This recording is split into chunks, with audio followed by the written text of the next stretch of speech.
The past few years have no doubt brought challenges for everyone, but we know that the younger you are, the more difficult it can be to fully understand and process current events. Sometimes help is needed. It's why we're turning to Syntero today, the sponsor of this segment, for some tools to start the conversation.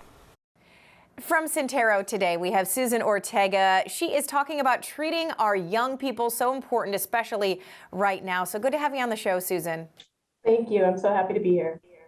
So let's start by digesting kind of the impact of the last few years on our youth, and specifically what parents can do really to kind of kickstart a conversation, right? We want to talk about things that are happening. We want to talk about current events and how it's affecting our kids. Absolutely. I usually tell parents that one of the most important things actually happens before you start the conversation.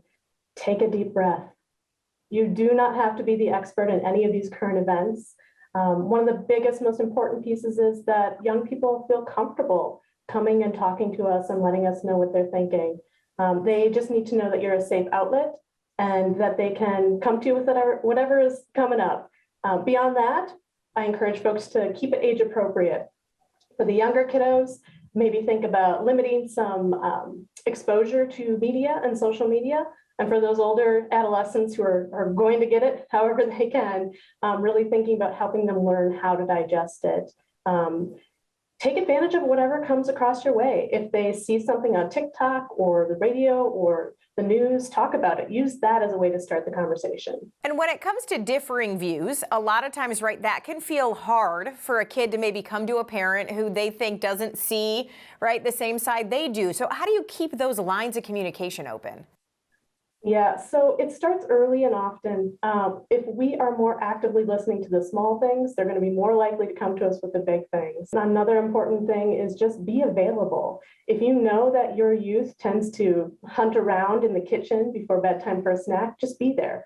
They might not talk to you, they might not say anything, but you're there.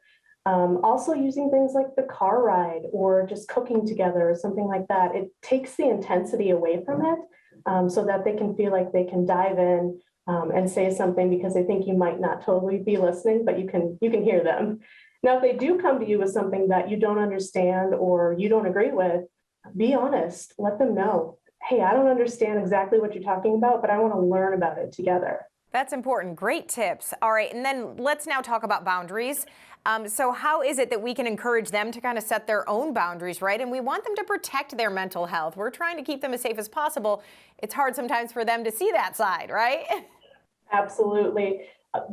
Youth today have grown up in such a different world with technology, and it can be an amazing tool for connection and for resources and relationships.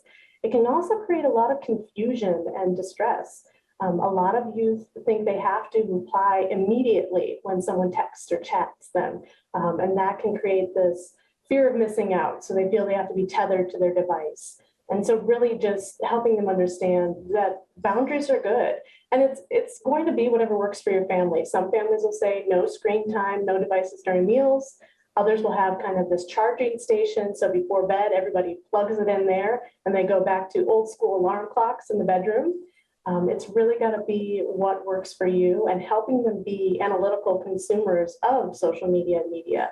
Really getting the idea that a lot of times we see this highlight reel on Facebook or Instagram. It's not real life all the time. So just helping them understand that. Susan, let's end with how Syntero helps these kids on the daily really build resilience and the fact that you can also help parents navigate this. Absolutely. In addition to our outpatient treatment options at our clinical sites, we're really proud of our school-based programming. We serve over 12 districts across 3 counties and then some additional partnerships. And we help students through building those skills through things like individual meetings or small groups or classroom lessons, talking about things like friendship skills or emotional regulation or problem solving. We're really excited our small groups for the summer program are starting up soon because we know that students' needs to build those skills don't end with the school year. And so we're excited to help families continue to get ready for success in the next school year.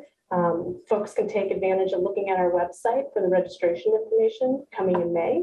And then additionally for parents, we do provide some parent workshops, and there's also a caregiver newsletter that they can decide if they want to join. It's got tips and tricks for all the things we've been talking about today, plus a little bit more. All right. Well, we appreciate the fact that you are here giving us these tools, these resources. So, Susan, thank you so much for sharing it with us.